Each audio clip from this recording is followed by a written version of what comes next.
So the news gods have been very busy working overtime over the past couple of weeks, and everyone in the LCA has been doing exactly the same, trying to keep up. In fact, last week we were too busy to even hold our reporter roundtable thanks to a little matter called the same-sex marriage vote. And while that has certainly gotten most of the coverage of any of the end-of-session bills, we would be remiss to ignore other measures like the property tax cap or the several big stories that have broken this week, including the new hydrofracking report and ongoing negotiations between PEF leaders and the governor's office. Yes, it is a lot, and that is why we've brought in a great group for our reporter roundtable, including Casey Seiler and Rick Carlin of the Albany Times-Union, and our very own Nick Reisman. Gentlemen, thanks for being here. Great to be here. That PEF thing is all you. All you, buddy. I'm just saying, because the rest of us are like following, eating your dust on that. It's its own world within a world, within really a riddle, is. within an enigma. It really is. Basically, the hammer came down for 451 state employees who almost exclusively belong to the Public Employees Federation, are getting notice that they could be out of work next month. Yeah. And this ties in with some tough contract negotiations that the governor is having with the state unions. And the Cuomo people and Cuomo himself have made it clear that another big union, CSEA, Civil Service Employees Association, has tentatively agreed to concessions. But they gotta vote for that. But that and contract hasn't been ratified, right. correct? Okay. And what the governor said, well, if they accept this contract, we'll shield them to a great extent from layoffs, at least for the next couple of years. It's a real tough bargaining tactic. Oh, yeah. But he's holding firm because the layoff notices have gone out to to some 451 people this week. So it's created a level of turmoil in state government that we haven't seen in a while within the ranks of the bureaucracy. But this is, you say that the hammer is coming down, and first of all, this is exactly right. Your coverage has been terrific. But really this is the brandishing of the hammer because what the administration has said is if PEF agrees, like they're hoping CSEA will agree to this kind of arrangement, those layoff notices could be taken back. But of course, the clock is now ticking until the actual pink slips, which is pack your desk, get out of here, go into effect. And Rick, let me just be the third person to say it's been great. Like if you want to call in, I'll send you your check next week. Feel free to do so. But one thing that's really kind of interesting to note in all this is the fact that CSEA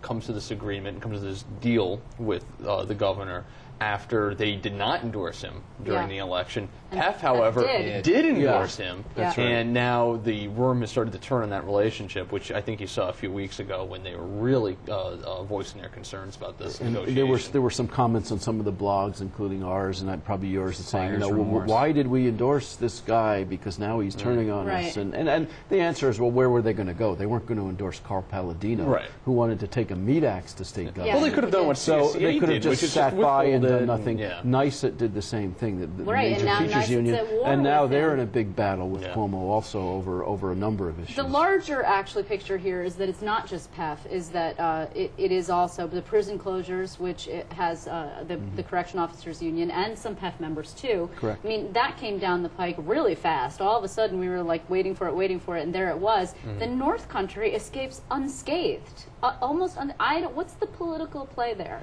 What does anybody think? Making nice with the Senate Republicans? Well, no, there's some of their districts are getting tagged a little bit, but I think for a lot of the Senate Republicans, the North Country is Senate Republican land pretty clearly, and they really rely on these prisons for jobs. You pull out a big prison, you were to shut down a big prison like Dannemora or something, some of those towns would dry up and blow away in the dust.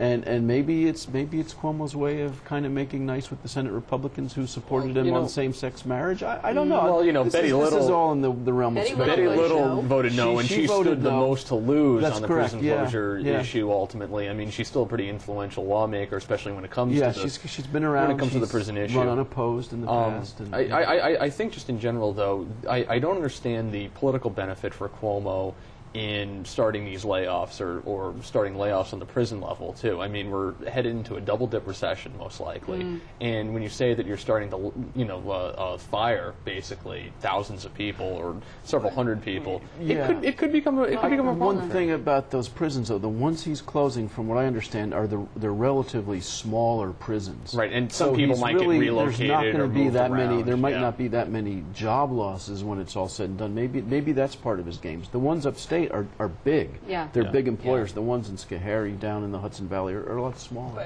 But if you wanted to look at the political calculation, it's worth remembering that this issue, the issue of kind of prisons that are distant from the communities where the offenders come from, was a real full-throated element of his very first State of the State speech. Oh, yeah, right. And it was definitely an issue that resounded with especially a kind of minority downstate members of the Senate Democrats really appreciated it. Yeah, that's true, right. And the Assembly, and the caucus members, the Assembly and the Senate, the Black and Latino caucus, sure. And one thing it's a long-standing sore point. And one thing that's also hanging out there is this lawsuit that Senate Republicans have joined on to about counting prisoners part of, not in the Senate district where their prison resides in, but where their last known address was. Yeah. And that's been a major issue for a lot of these Senate Republicans who will lose a lot of their population once redistricting starts. Betty Little being one of those. Betty Little, I think, standing to lose the most. She could probably lose the most. Well, but that also, I mean, we've talked about this on the show too. I mean, that also is the first salvo against this idea that you actually create policy through the budget extenders, because that's how that got done. Right. Even though it was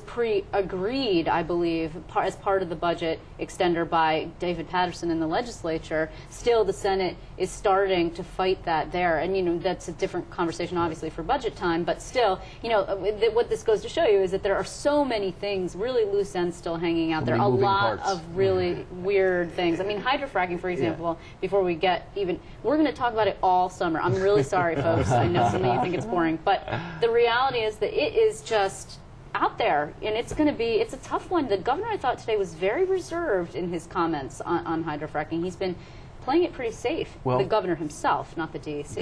There's some energetic, loud, I don't know how broad it is, but there is opposition to any kind of fracking in some quarters, and not just environmentalists in New York City, but also residents who live in these areas who, you know, while some people probably say like, well, it's going to be a real economic boon to the area, there are some residents out there who probably don't want their backyards to explode. Their water. Or their water. Divisive issue. We all remember in the Capitol the loud demonstrations several times when they came to the Capitol chanting "No fracking way, no fracking in New York," and they really raised a ruckus. And they were as loud as any of the demonstrators, I would say, on the same-sex issue even. The opposition to hydrofracking is organized, and it's really obdurate. And it's quite clear that nothing short of a total ban on the practice. They're not going to get it, and they're not going to get it. And right now, the only people arguing on the other side is a couple of lawmakers who come from districts that would stand to benefit, and the industry. And you're not seeing the kind of broader business community support that are supporting Cuomo really jumping into we did talk to Brian Sampson from On Shackle Upstate today, who is voicing support. I think the business community, well, you see Heather Rochetti from the Business Council, which endorsed Cuomo, of course, is going to be on this advisory panel. That's true. And the makeup of the of the advisory panel is kind of the first sign that they're going to try to really bring together sort of strong... Well, that's a Cuomo hallmark. Well, he tried to do this. Doing it over and over again. I think he also tried to do this half a loaf, you know, well, we won't drill or use, high volume hydraulic fracturing in the Syracuse or New York City watersheds, and it'll be restricted in certain areas, so it'll be, there'll be heavy limits on it. But still, environmentalists say, well, if you're not going to do it in the New York City or Syracuse watershed, isn't that implicitly saying it's dangerous? It should be not done anywhere. It should be not done anywhere. Right. Yeah, I just think that it's not going to. The problem is it looks like they're moving towards allowing it, right? It seems that that's what's very happening. Clear. Yeah. Okay. Yeah. So the first accident, God forbid, or person who lights their water on fire, or something that happens, is going to, have an impact on the governor, right? I mean, at this point, the governor is Teflon, really unbelievably popular, and just everything, even the unpopular things he has done, pushing through education and healthcare cuts, taking on the unions, which is unpopular with unions, for example, the same-sex marriage stuff, which was upsetting to many people, the right, Yet his numbers are just incredible, really incredible. They've got to come down. I mean, right? Yeah, exactly. Or maybe not. I don't know. Gravity would suggest that sooner or later something's going to bubble up. Apply to polls, Rick? I'm just not entirely sure. I just don't know. But sooner or later, the effects of the things that that he has pushed through will begin taking hold. In 30 days, or less than 30 days now, we'll see the first gay weddings, I would imagine, in the state. But you're also going to see things that are not so happy and joyful, such as... Or gay, for that matter. Yeah, or gay. Education cuts, things like that are going to start. Impact of the tax cap on municipal We'll governments see. and school districts. Next May, we'll get a better sense of how Teflon he is. We'll see how these school budgets work out. Yeah, we're still also reading through the omnibus bill. I mean, that thing was several hundred pages long, and we only got it a few hours before lawmakers actually voted on it. I don't even think most lawmakers knew everything that was in there. A lot of them never will. You didn't drop it to begin reading the draft. Well, I would have dropped it, but I may have killed a cat if I dropped it. It was very big. But let me just say, let's talk for just one brief minute, and I don't want to belabor this because I think it's a little bit inside baseball, but it is a little bit indicative of what goes on around here, which is to say, yesterday was supposed to be a very good day for the Cuomo administration. He was on Long Island, and he was in Westchester. He was having these ceremonial bill signings for that exact bill that you're talking about, which, P.S., he had already signed, but you know, he was out there lauding it. It was like it. signing a giant check. Right. And people were thrilled. Dean Skelos was with him, et cetera. Next thing you know, the New York Times breaks that fracking story, and off frack breaks loose.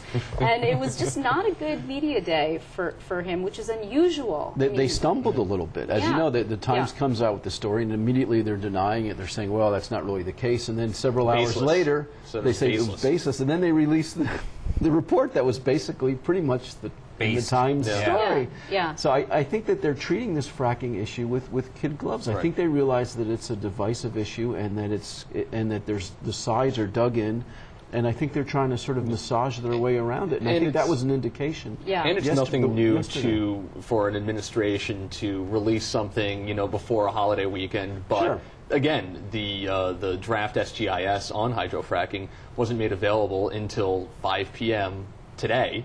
Well, and only to reporters, although we did upload it, but still. Yes, and we did upload it to our blog. Which go there. We actually did the same. Right, I mean, everybody did, right? Yeah. So it still can be read, but it's, the weekend before 4th of July, most people are not going to be paying attention to this issue. Kicking back in the hammock reading It's the oldest trick in the book. It is. You release really news that you really don't want to get out there, late on a weekend. But this is not to say, though, that the administration bungled the communications and then, pointing any fingers. What it is to say is that they've got so many balls in the air. These guys are juggling an enormous amount of stuff, and that is, to me, what has been so really noteworthy. I mean, they've managed to land a lot of those balls. They've still got a lot up there. I think we all came in on Monday thinking that this was going to be a very slow week. We that this did was going to be the calm after the storm, and it was not as furious as last week, certainly, but it was busy news week. I have the feeling there may never be slow weeks. Oh, really? With Cuomo. I just don't know. I mean, they've had so much going on, and they work like crazy.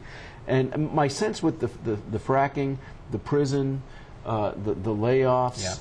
I think maybe there was an effort to clear the decks before July 4th and the special elections. We didn't even talk about that. Sure. Maybe they did want to get that off the table by July 4th weekend, just to provide some breathing. The special elections actually, I was surprised a little bit about, because not surprised per se, but he really did have a choice, and he could have gone in the direction that the good government folks wanted him to, and they were not restrained in their criticism of him. They came out saying they were disappointed. They thought that and this comes on the heels, they say, of a legislative session without any election reform, which is, of course, totally true. These are the very same people who were all hailing him and actually participated in an ethics reform bill. I mean, all of them. Which he still has to sign. Which he has not yet. Well, he has not yet signed a number of things, actually. So it's just... I'm not saying, cracks in the armor, everything's falling apart. I'm just saying, okay, it's hard to keep these coalitions that you have built. Many unusual coalitions, many bringing disparate groups to the table, and yet keeping all of that intact is a difficult thing to do. It's a diverse state. He's head of a Democratic Party that has a lot of competing coalitions within it. And, it's very difficult to keep upstate Dems together with downstate Dems. It's very difficult to keep all the different good government groups together. He still does have the Committee to Save New York, which backed him up during the tax cap fight, which backed him up during the budget fight. Right. And, he does love these coalitions kind of pooling their resources together on his behalf and then pushing out the message. Yeah, let's just, well, unfortunately we're almost out of time. I just want to ask you guys what you think might break next. Oh, gosh. Wow. Just wondering. I do not know. Well, I don't know. Yeah, okay, I don't know. Here, we'll start with Rick. Do you think PEF does a deal? Quick. I don't think so, no. No, interesting. You know, one thing we haven't heard much from, and this is totally out of the blue, is there Rick hasn't doesn't do quick. been much on criminal justice. Something on criminal justice. Okay, there you go. I'm sorry, we're running out of time. It's not to shut you down. All right, Casey. Something on education. No, I don't know. I mean, we're the NICIT lawsuit, perhaps? Yeah, I think we're going to hear. Well, we're going to hear more. We really haven't heard much of a response on that from the regents yet. You know, they gave us the classic sort of we're still looking at the lawsuit, right. But I think we might find out more about the process that led them to very late in the day sort of beef up the requirements. Nick? Casey actually stole my education line. Did he? So well, I don't Liz know. offered it to me. I'm gonna take the long bet, the 500-to-1 bet. He's gonna announce he's running for president in 2016. Yeah, okay, we're leaving I am it kidding. there. I am kidding. You're kidding. Okay, all right, we'll leave it there. I think something with gay marriage, there's going to be a lawsuit with gay marriage. Something's going to happen. Someone's going to challenge it. They're waiting for the first gay marriage wedding to take place. I think that's very plausible, redundant there, sure. but I think that's what's going to happen. I want to thank you very much, Nick Reisman. Thank you, Casey Seiler. Thank you, Rick Carlin. Thank you very much for holding up the labor end of things for us. And it's great to see you. Have a great Fourth. You too.